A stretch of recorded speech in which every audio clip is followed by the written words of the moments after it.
ಎಲ್ರಿಗೂ ನಮಸ್ಕಾರ. ಇದು ಗುರುವಾರದ ಮಿನಿ ಬ್ಲಾಗು. ಇವತ್ತು ರಾಯರ ದೇವಸ್ಥಾನಕ್ಕೆ ಹೋಗಿದ್ದೆ. ಇತ್ತೀಚೆಗೆ ಆದಷ್ಟು ಗುರುವಾರ ರಾಯರ ದೇವಸ್ಥಾನಕ್ಕೆ ಹೋಗೋದಕ್ಕೆ ಇಷ್ಟಪಡ್ತೀನಿ. ಯಾಕಂದರೆ ಏನೋ ಒಂಥರ ನೆಮ್ಮದಿ ಸಿಗುತ್ತೆ. ಹಿಂದಿನ ಜನ್ಮದ ಪಾಪ ಕರ್ಮಗಳನ್ನು ನೋಡ್ದಲೇ ಈ ಜನ್ಮದಲ್ಲೂ ವರ ಕೊಡೋ ಅಂತಹ ಏಕೈಕ ಗುರುಗಳಂದರೆ ಶ್ರೀ ರಾಘವೇಂದ್ರ ಸ್ವಾಮಿಗಳಂತ ಹೇಳ್ತಾರೆ. ಹಾಗಾಗಿ ಕೆಲವು ಕೆಲಸಗಳು ನಡೆದಿದ್ದಾಗ ಹಿಂದಿನ ಜನ್ಮದ ಪಾಪಕರ್ಮಗಳು ನಮ್ಮನ್ನು ಈ ರೀತಿ ಮಾಡ್ತಿದ್ದಾವೆ ಅಂತ ಅಂದ್ಕೊಳ್ತೀವಿ. ಆದರೆ ಹಿಂದಿನ ಜನ್ಮದಲ್ಲಿ ನಾವೇನು ತಪ್ಪನ್ನು ಮಾಡಿದ್ವಿ ಅನ್ನೋದನ್ನು ನೋಡ್ದಲೇ ಈ ಜನ್ಮದಲ್ಲಿ ಕೇಳಿದ ತಕ್ಷಣ ವರ ಕೊಡ್ತಾರೆ ಅಂತ ಹೇಳ್ತಾರೆ. ಹಾಗಾಗಿ ರಾಘವೇಂದ್ರ ಸ್ವಾಮಿಗಳಂದರೆ ಇತ್ತೀಚೆಗಂತೂ ಎಲ್ರಿಗೂ ಇಷ್ಟ ಆಗುತ್ತೆ. ಗುರುವಾರ ಅಂತೂ ದೇವಸ್ಥಾನದಲ್ಲಿ ತುಂಬ ಜನ ಇರ್ತಾರೆ. ಎಲ್ಲರೂ ಅವ್ರವ್ರ ಭಕ್ತಿಯಿಂದ ಬೇಡ್ಕೊಂಡು ಅವ್ರಿಗೇನಾದರೂ ಬೇಕಿದ್ದರೆ ಬೇಡ್ಕೊಂಡು ಹೋಗ್ತಾರೆ.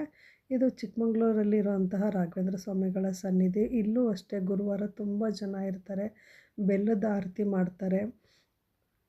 ಜೊತೆಗೆ ಅವ್ರಿಗಿಷ್ಟ ಆಗಿರೋಂತಹ ಸೇವೆಯನ್ನು ಸಹ ಮಾಡ್ತಾರೆ. ಹೆಜ್ಜೆ ನಮಸ್ಕಾರ ಮಾಡ್ತಾರೆ. ತುಂಬ ರಶ್ ಆಗಿರೋದ್ರಿಂದ ಕ್ಯೂನಲ್ಲಿ ನಿಂತ್ಕೊಂಡು ತೀರ್ಥ ತಗೊಂಡು ಸ್ವಾಮಿಗಳ ದರ್ಶನ ಮಾಡಿಕೊಂಡು ಹೋಗಿದ್ದೆ. ರಾಘವೇಂದ್ರ ಸ್ವಾಮಿಗಳು ಕೇಳಿದ್ದನ್ನೆಲ್ಲ ಕೊಡ್ತಾರೆ ಅನ್ನೋಕ್ಕಿಂತ ಏನೋ ಗುರುವಾರ ದೇವಸ್ಥಾನಕ್ಕೆ ಹೋಗಿ ಬಂದರೆ ಮನಸ್ಸಿಗೊಂದು ಸಮಾಧಾನ, ತೃಪ್ತಿ.